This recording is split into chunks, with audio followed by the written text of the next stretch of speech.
Speaker will be Honourable Farage, EFDR. 2 minutes. Amongst the long list of foreign policy failures and contradictions in the last few years, including of course the bombing of Libya, the desire to arm the rebels in Syria, has been the unnecessary provocation of Vladimir Putin. This EU empire, ever seeking to expand, stated its territorial claim on the Ukraine some years ago. Just to make that worse, of course, some NATO members said they too would like the Ukraine to join NATO. We directly encouraged the uprising in the Ukraine that led to the toppling of the President Yanukovych, and that led, of course, in turn to Vladimir Putin reacting.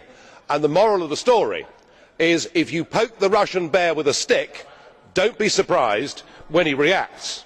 Now, just to continue with that, today we are rushing through an association agreement at undue speed with the Ukraine, and as we speak there are NATO soldiers engaged in military exercises in the Ukraine. Have we taken leave of our senses? Do we actually want to have a war with Putin? Because if we do, we are certainly going about it the right way. Perhaps we ought to recognise that the West now faces the biggest threat and crisis to our way of life that we have seen for over 70 years. The recent beheadings of the British and American hostages graphically illustrates the problem.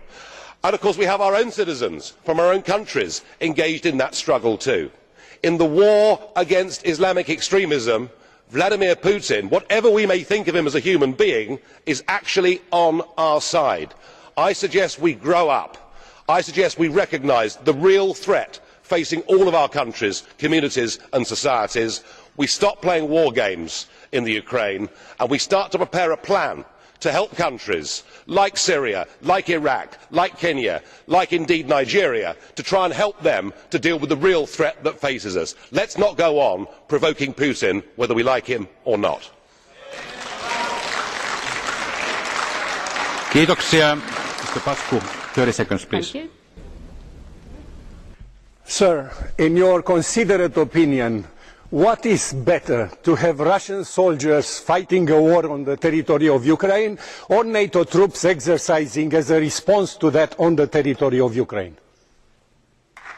Mr. Farage, 30 seconds, please.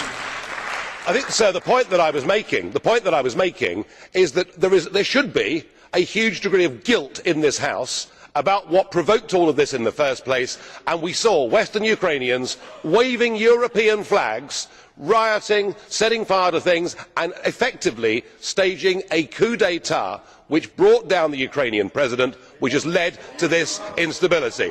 Yes, you are the guilty people and you refuse to accept it.